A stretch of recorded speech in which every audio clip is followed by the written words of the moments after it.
Okay, so I kind of wanted to go more in depth of how I create lessons and things like that. Now, like the reason why I normally like I can just easily copy and paste certain things into this part, but I like to type them in so that I can remember because a lot of the times I'll go through something and then I'll realize that, for example, I was talking about this one, so we can mention it. So I was talking about reading on level text with purpose and understanding. Now, normally I had the main ideas that was previously here, but as I was going down, I realized that there was a section, in the reading informational text that talked about the main ideas. So I actually, took the information that I had up there and put it down here, as in, the practice. Let me actually do this. When it comes to the practice,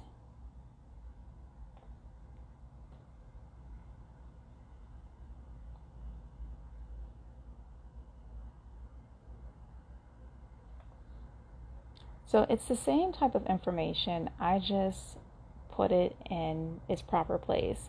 And so when it talks about reading on level text with purpose and understanding, what I'll do instead of having the actual practice worksheets here, I'll go on the Get Epic, which is an app that I have. Let me actually let me see, practice worksheets.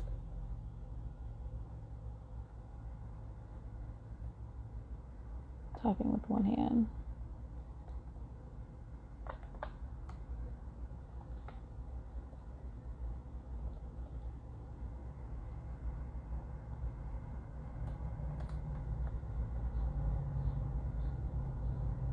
So either I'll do that or I'll go to the library and I will pick out. I like to do things in fours representing the quarters, especially when it comes to big things like this, because I like to see the progression. So I'll, of course, we'll be reading throughout the entire, school year. She reads 30 minutes every day. She does homeschool regardless. But I'll pick out 4 specific books, maybe 5, depending on if I need an extra one. And, seeing how this one is at the beginning of the year, middle of the year, end of the year, and then possibly this can be an extra book. This can be a final, what is it, like the finals, quotation marks, the final book that could be read. And just to see if, this skill was fully incorporated and understood. So, but as in, when it comes to worksheets, because they already have a main idea section that I just realized, I was like, I've seen that somewhere else. And so I'm constantly going back and forth, up and down. Like this used to be 10 pages, now there's 14 pages, and it's just going to continue growing because there's a lot that I haven't done down here.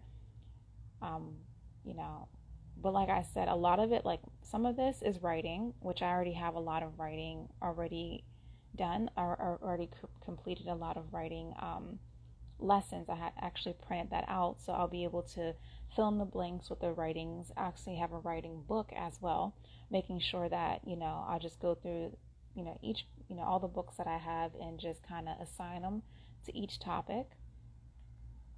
And this one is speaking and listening. So this one I'm actually trying to find a way that she's able to present to an audience. I'm not sure, or it would just be presented, just me recording and she just presented to me. Um, but yeah, so I'm finding just different ways. Actually, there's other ways as well, even pertaining to writing. I was able to find pen pals. So if I can find pen pals, there was also something that the students could record something and then post it on this website where teachers would actually evaluate their their presentation and things like that. Or I can even, like, there is another class that she takes online. It's a communication class, and that's a great idea. Let me write that in. If they have another communication class, I'll be able to count that in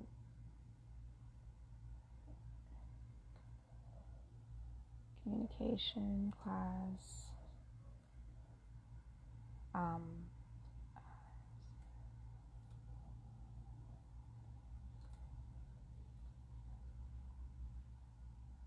So yeah, and so this is why it takes me so long to, like, at least takes me a month, to not only do all of this. Like, it's actually not that far down. Because like I said, the next section, let me see. So right now I'm doing reading informational text. Then I have to do vocabulary, which is actually coming right now. Then reading literature. And see, even this right here, it talks about key ideas and details. Determine the central message, lesson, or moral in literature text. Explain how it is conveyed in the text. So a lot of these things really do tie into each other, so I don't really have to, like, once I, like, actually, like, it takes me a while to kind of just reread and go through it. Then I'll be able to continue to edit. And like I said, this whole writing section, I already have a curriculum. I have a narrative, writing piece, we journal. So yeah, it's kind of like a puzzle piece in a way. And after I, kind of get everything laid out here, like I said in my last video, I will put it in our agenda just so that it can be, displayed a little bit better. And now, like, normally, like I said, I'm not sure if I said this before, but normally I do these things like at the beginning, like before the new season even starts. This would have already been done, but because of my current situation, it's taking, I'm working on a lot of different things. I'm working on a lot of different other things. So it's okay, but like I said, this is kind of how I managed to go through this. And because I'm realizing that a lot of it, is kind of repeated in a way, like how this is repeated, I'll make sure that I at least have some readings in it, and then I'll assign those readings and make sure that I'll probably as well, let me see, I'll have to create a rubric.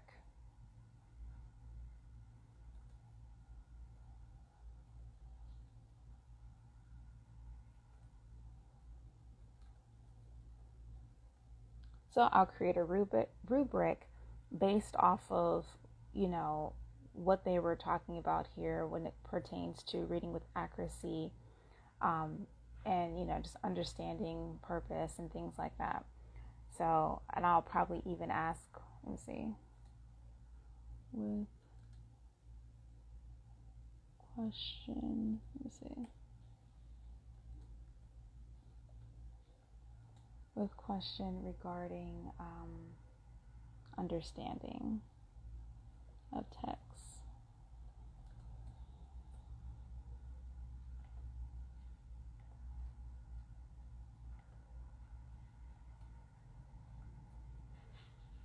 Okay, so I'll create a rubric, and so that will kind of,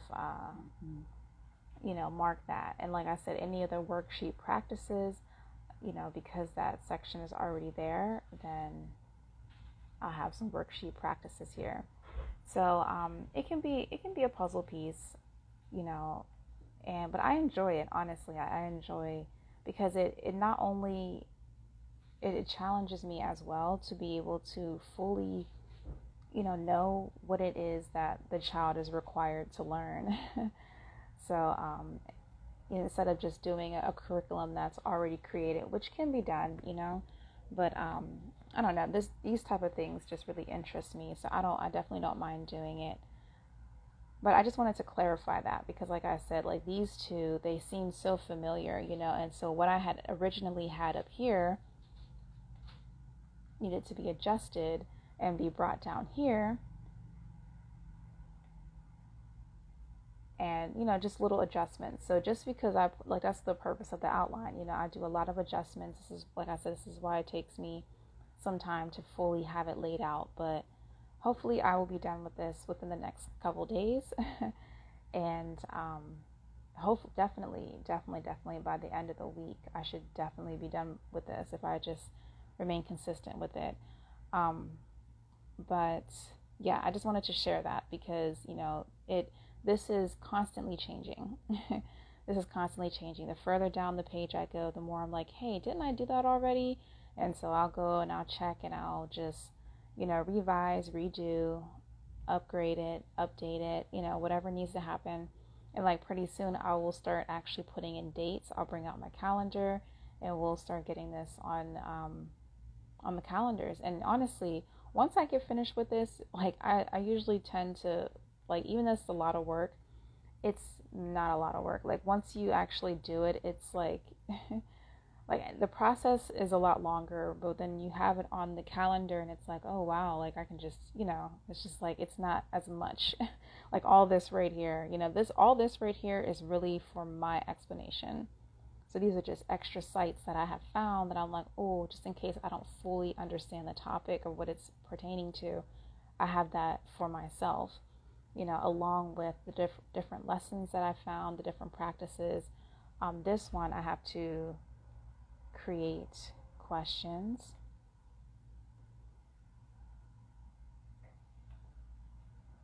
I'm going to actually capitalize this.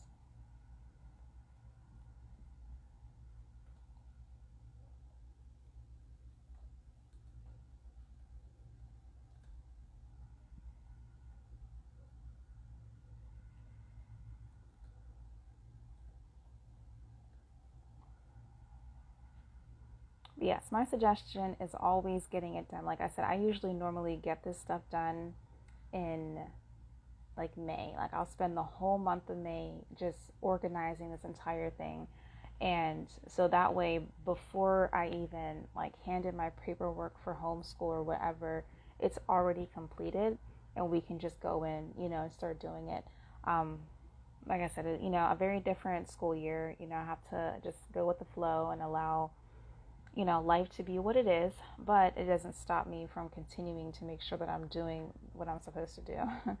So yeah, I just wanted to share that because like that's definitely a tip of mine, making sure you can complete this as early as you can. If you know that you're going to have like a couple weeks or whatever, even just between like, some homeschoolers I know, they do it in 6 weeks chunks, when you're year-round homeschooler. So they'll do a full 6 weeks on a topic or whatever, and then they'll take a week off, and that entire week off is, for you to get everything ready for the next 6 weeks.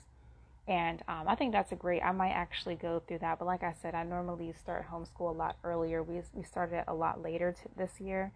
So, we'll see how that goes. And now, like I said, I'll bring out my calendar and things like that, and I'll just go in depth. Maybe I'll even record that, just the process that it takes for me to just organize it in the calendar and the agenda to make sure everything is how it should be. But yeah, I just wanted to show that. Just wanted to show how this is constantly changing and nothing stays the same here. This is why I do it on the computer. And eventually, whenever I have it, like it seems pretty good, I'll print it out just so I can have a hard copy of it. But like I said, it's in my Google Drive, so it has the ability to continue to keep changing. But yep, I just wanted to share that